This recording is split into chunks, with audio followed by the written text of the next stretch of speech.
Assalamualaikum warahmatullahi wabarakatuh. Pada Habibana Jindan, Gus Baha dan semuanya, langsung saja mengikuti daripada apa yang disampaikan Gus Baha, yaitu gerakan Cangkem Elek. Alhamdulillah tempat kita di daerah Bogor khususnya bertempat yang berseberangan dengan beberapa faham yang macam-macam, dan itu mustajab gerakan Cangkem Elek untuk menghadapi mereka. Ngoten Gus. Dados kula nggih nyuwun ijazah terus mewakili sedaya, dan yang ingkang kami kalih mumpung teng mriki kan ingkang didhawuhaken Gus Bawau fasilitas dinggo fasilitas nyuwun fasilitas ijazah ngrungokke tafsir Jalalain ingkang teng YouTube. Dados nyuwun ijazah ingkang kathah niki. Ambil ijazah yang banyak, fasilitas dari apa yang jadi tadi disebutkan beliau, fasilitas, masyhad dan semuanya. Jadi kita memiliki cara fikir yang enteng, yang enak. Dan mumpung wonten ijazahipun nggih kula suwun ngoten Gus Bang. Ngoten cekap semanten. Assalamualaikum warahmatullahi wabarakatuh.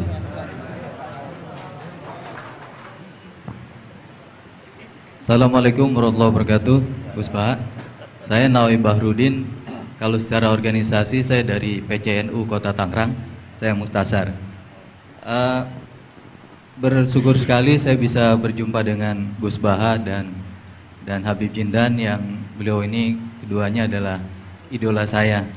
Kalau boleh ngaku, saya ini ngaku sebagai santri kalong virtual via YouTube Gus Baha dan Habib Jindan. Jadi apa namanya, sejak kecil saya ini dididik secara tradisi tasawuf yang agak tersangat keras begitu ya. Kalau saya boleh cerita nih, ada ponakan saya nih Ustaz Samsuri, kami tuh keluarga besar kami tidak ada yang dulu miara TV Gus, televisi nggak ada, bunga bank juga susah gitu, musik itu haram, speaker nih juga haram nih dulu. Nah perkembangannya kemudian semakin besar, ada idola-idola kami yang agak keras begitu melontarkan kritik kepada pemerintah, yang kemudian itu membuat saya galau gitu ya. Kenapa ulama-ulama kita bersikap terhadap pemerintah keras memberikan kritik? Nah, saya menemukan jawaban bertemu dengan Habib Jindan via YouTube tentunya dulu ya, walaupun saya kebetulan pernah juga silaturahim, kemudian juga dengan Gus Baha. Ini ada perspektif yang berbeda gitu ya, antara relasi ulama dengan umaro. Pendekatannya itu tidak yang kritik, yang bukan sekedar kritik tapi adalah menghujat. Nah ini saya temukan formula yang sangat menjawab kebutuhan saya pribadi, sehingga istri saya ini udah mulai cemburu sama Gus Baha karena saya terlalu sering nonton YouTube Gus Baha. Gitu.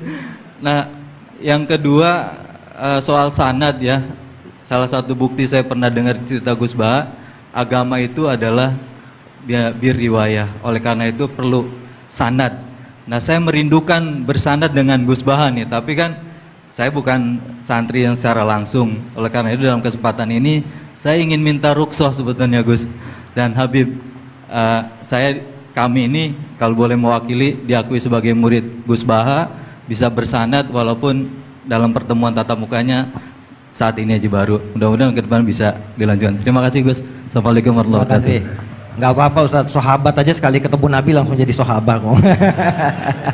Baik, Gus Baha barangkali duluan. Kiai Abdurrahman Sahal, Kiai Ustadz Nawawi. Gus yang bagian ngeleng-ngeleng. Iya. Apa saya Gus? Iya. Begini ya, masalah Cangkem Elek tadi ya. Bakat tuh sampean? Sudah, alhamdulillah sudah bakat.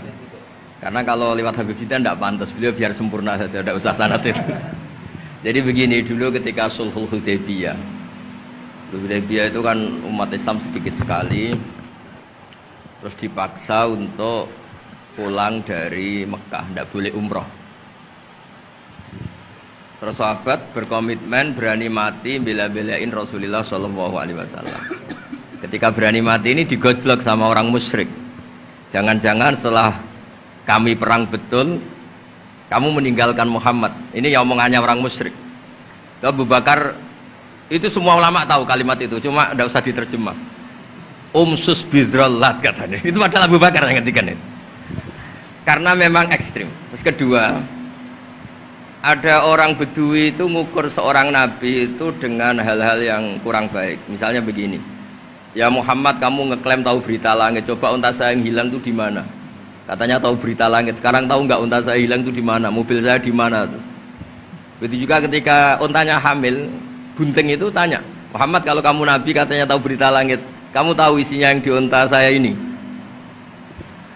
Itu ada sahabat yang saking nggak kuatnya demi bela nabi itu, udah kalau tanya gitu tanya saya. Terus si tadi orang tadi dibilangin sahabat, nazauta 'alaiha fakanat minha sakhlah. Jadi intinya ini Habib Jintan biar senyum-senyum aja. Jadi intinya kadang ad-difa sama orang-orang gitu mau tidak mau nggak ada pilihan itu. Kalau yang ma'ruf di Quran ya uffil lakum wa lima ta'buduna min dunillah. Jadi ketika Nabi Ibrahim, ini sering saya patah-patah supaya tidak paham semua karena ini sanad kurang baik. Tapi kebutuhan itu. Biasanya yang minta itu yang jenisnya ya, seperti ini yang sudah cangkem elek cuma butuh legitimasi gitu. Jadi dia butuh nggak tanggung jawab, dilimpahkan ke saya. Kalau saya kalaupun salah kafaro saya banyak. Saya kan ngapalin Quran. Kalau orang itu hafal Quran, inna wa ta'ala la yu'adzibu qalban wa al Quran. Kalau kamu sekali salah, adabnya banyak. Kalau saya punya penawar banyak itu. Jadi faja'alahum judadan tadi. Siapa yang memecahi berhala ini? Kata Ibrahim, ya yang bawa kapak. Kenapa mecahin? Mungkin sentimen dia ingin disembah sendiri katanya. Tanya yang bawa kapak. Kata orang-orang kafir, kamu kan tahu berhala itu tidak bisa ngomong, masa disuruh nanya gitu. Otak kamu di mana? Nggak bisa ngomong, nggak disuruh nanya. Otak kamu di mana? Terus Ibrahim balik. Ya balik ngendikan, balik mengatakan uffil lakum. Otak kamu lalu di mana? Kayak ditanya aja tidak bisa jawab kok kamu sembah. Jadi di beberapa kesempatan sahabat belain Nabi sampai gitu. Jadi banyak orang Bedui, orang-orang peradaban, karena Nabi itu memang nyatanya mendapat berita dari langit. Mereka terus itu dijadikan alasan. Unta saya hilang di mana Muhammad? Ini di mana? Unta saya ini hamil itu bentuknya kayak apa? Katanya kamu tahu berita langit. Masa gini aja enggak tahu? Ya terus tadi.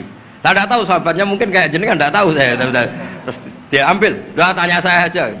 Nazauta 'alaiha fakanat minka minha sakhlah. Nazauta itu sudah paling anaknya ya, kayak kamu lah, kamu yang nazauta 'alaiha, enggak usah diterjemah nazauta 'alaiha itu. Tapi potongan-potongan gini tahu kira nazauta 'alaiha itu kayak. Artinya ya memang dalam banyak hal memang nggak bisa dihindari hal-hal seperti itu. Ya tapi tentu yang suasananya ilmiah bukan hadzun nafsi ya, suasananya yang ilmiah bukan apa? Hadzun nafsi. Karena kadang-kadang memang mau tidak mau kayak ya tadi orang-orang yang menghujat Nabi, orang-orang yang apa itu. Kadang-kadang paling efektif itu ya jawab seperti itu. Ya, jawab seperti itu. Itu sudah berapa tadi? 3 kan? Nah, itu bukti bahwa kadang-kadang itu nggak ada pilihan dalam menjelaskan. Ya, nggak ada pilihan dalam menjelaskan. Ya, maksudnya seperti itu. Tapi tidak tahu saya. Daripada anggawah bibitan kan kasihan.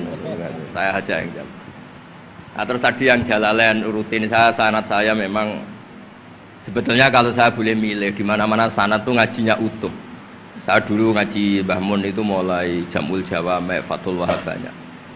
Sebagai keluarga Quran, bapak saya itu hafal Quran tuh kayak Fatihah, ma'ruf itu di daerah saya. Tidak ada orang hafal Quran kayak Fatihah kayak bapak saya itu.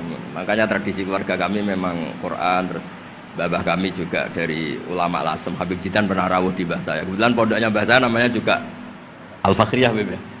Jadi karena kalau konstruksinya tidak khatam seperti ini namanya ijazah amma. Ijazah amma ya cukup lah buat rame-rame. Tapi secara keilmuan itu masalah karena konstruksinya belum selesai. Makanya tadi saya senang Habib Jitan ketika cerita ada orang ngajar lumak. Usul fikih itu perangkat yang mau tidak mau untuk alat tafsir. Misalnya begini, wa antasma'u bainal ukhtain, tidak boleh mengumpulkan perempuan 2 yang kakak beradik jadi istrinya 1 orang. Itu bainal ukhtain itu min itlaqil ba'di wa iradatil kul. Yang dimaksud Allah adalah mengumpulkan 2 orang yang ada hubungan mahram. Coba kalau kita misalnya bikin gerakan kembali ke Quran, berarti yang haram hanya antasma'u bainal ukhtain. Padahal yang haram adalah bainal mar'ah wa ammatiyah wala bainal mar'ah wa khalatiyah wala bainal mar'ah wa jaddatiyah. Pokoknya 2 perempuan yang ada hubungan mahram tidak boleh dikumpulkan dalam satu pernikahan. Bayangkan kalau orang tidak ahli usul fikih kemudian dia mentafsirkan Quran, terus dia hanya pegang wa antasma'u bainal ukhtain. Itu juga anak tiri. Ada aturannya, lafadz yang keluar karena ghalib itu tidak punya makna. Misalnya begini, anak tiri yang nggak boleh dinikahi adalah waroba ibukumul lati fi hujurikum, anak tiri yang serumah. Padahal anak tiri serumah tidak serumah, kalau ibunya sudah kamu kumpulin kan tidak boleh dinikah. Lalu kata fi hujurikum di sini adalah yakhruju makhrujal ghalib. Ya umumnya anak tiri itu serumah, tapi bukan punya ikatan apa? Hukum. Nah, hal seperti itu kan riskan kalau kita tidak mengaji usul fikih, apa kaidah fikih. Misalnya gini, ada ular di dalam, terus kiainya bilang, Jamal ambilkan tongkat. Terus kamu karena agak dipanggil namanya, terus gak ngambil tongkat. Oh yang dipanggil Jamal bukan saya. Ini santri geblek dah. Sebenarnya kata manggil itu qaulun nabi li ahadin min ashabi itu qauluhu lil jami'. Yang hal-hal yang baik, yang darurat, siapapun yang bisa melakukan harus melakukan itu meskipun nggak dipanggil.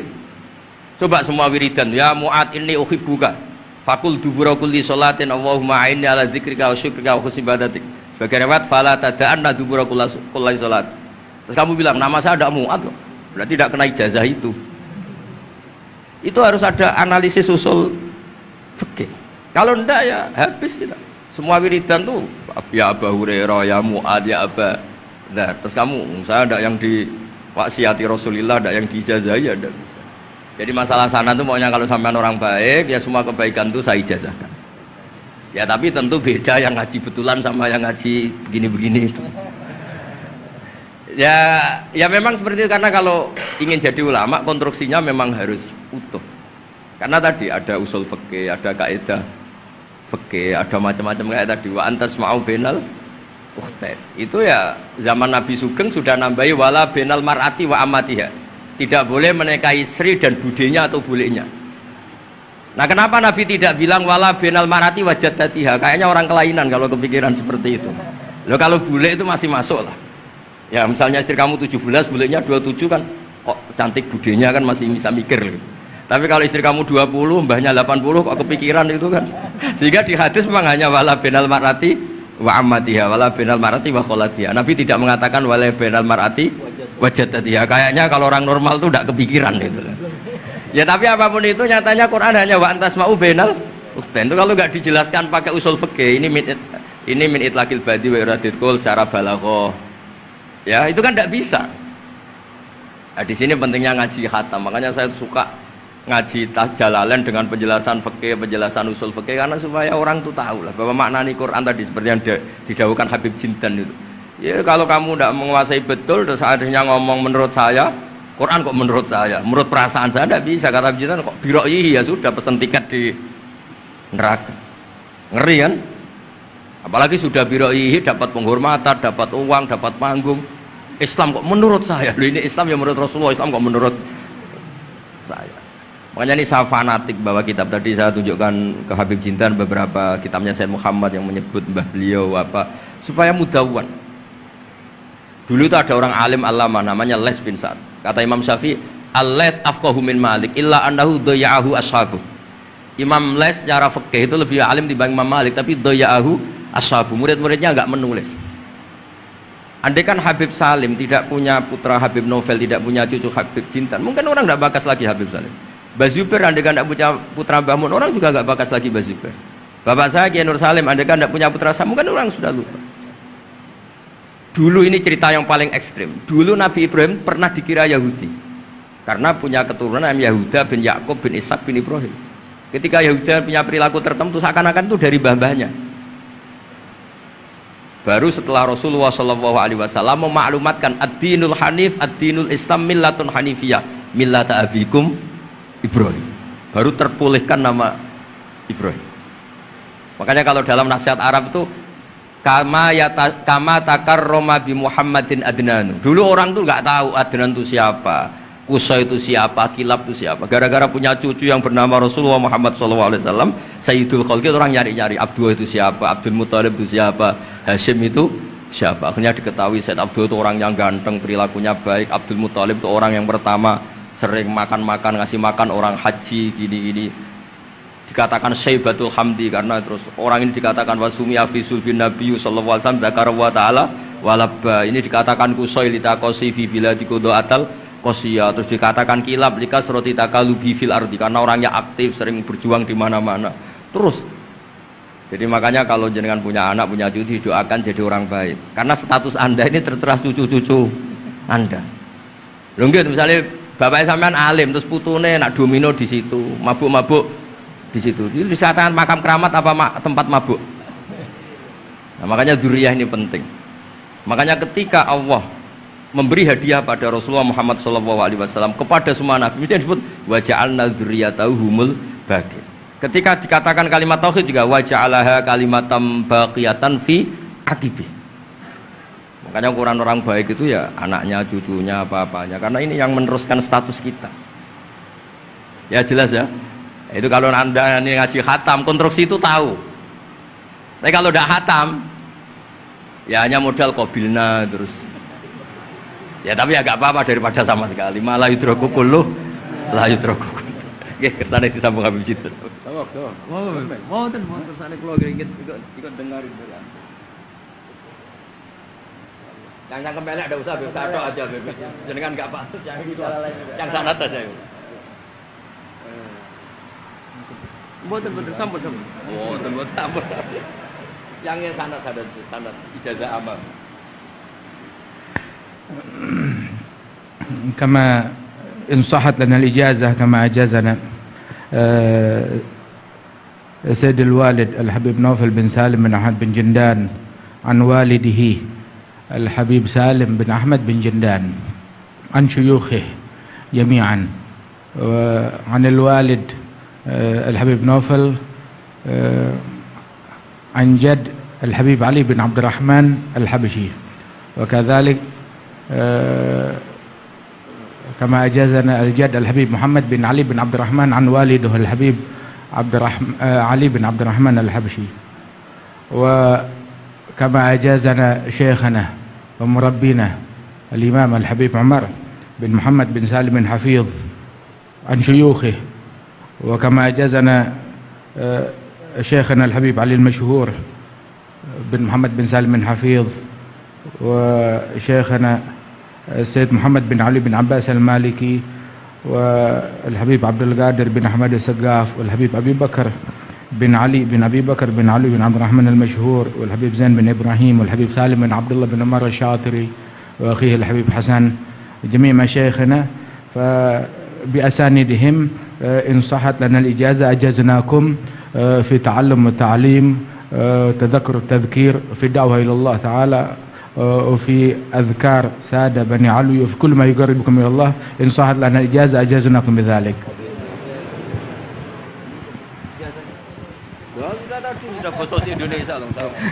Jadi ijazahnya Gus Baha pakai bahasa Indonesia kan. Jadi kita belum qabil tuh tadi. Insyaallah ya, insyaallah. Ada al-iznu bima'na al-ijazah, insyaallah. Jadi sudah diizinkan yaitu ijazah cangkem elek tadi dengan ijazahnya pengajian beliau lewat medsos, insyaallah bil izin ya, karena kalau kita mengaji kitab itu tidak perlu ijazah lagi sebetulnya kalau udah qiraatan ala syekh bimana iznuhu wa ijazatuhu insyaallah. Dan sanadnya tadi sudah diberikan juga oleh Habib Jindan dari para guru beliau dan mudah-mudahan kita beroleh manfaat dan barokah dengan majelis ini dengan begitu banyaknya ilmu dan ma'rifah yang kita peroleh, bahkan kita julus mujalasatul alim ini termasuk juga dalam kebaikan yang kita dapatkan di hari Asyura ini. Dan karena di dalam Asyura itu ada zur aliman, ziarahi orang alim, dan kita sudah melakukan itu dengan ziarahnya dengan Habib Jindan dan Gus Baha. Dan insya Allah mudah-mudahan kita semua pulang ini beroleh banyak gembolan pahala ya, insya Allah ya, gembolan pahala dan ijazah dari kedua beliau insya Allah ya.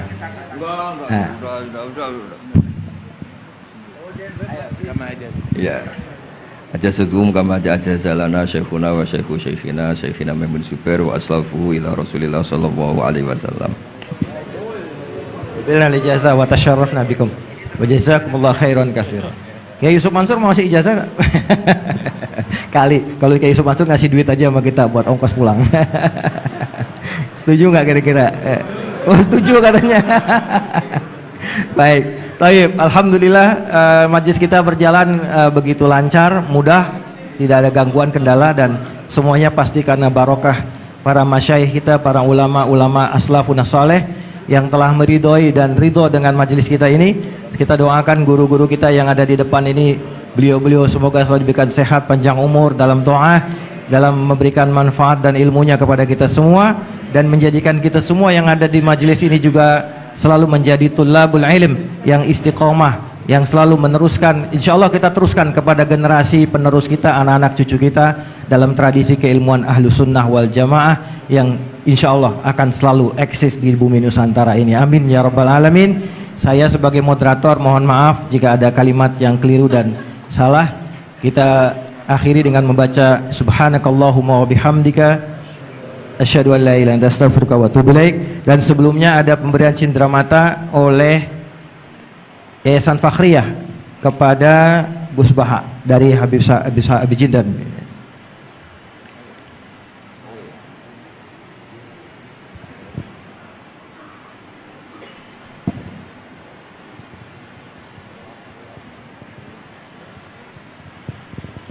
Sallu ala Nabi Muhammad.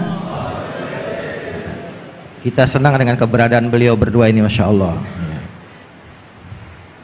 Dan yang kedua dari Majelis Silaturahim diserahkan oleh Ustadz Mustafa Ismail. Fadhal, silakan. Ini Pak Samsuri, aturkan Pak Samsuri.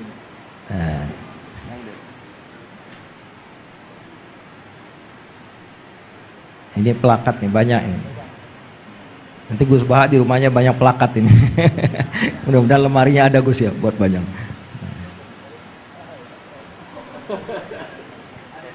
Buat Habib Jindan juga, dan buat Gus Baha. Baik.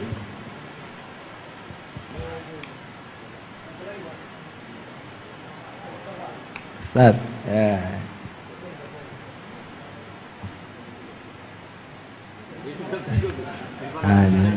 Saking girangnya sama Gus Baha sampai lupa plakatnya mesti kasih. Salaman duluan, plakatnya belum. Baik. Baik, alhamdulillah, alhamdulillah.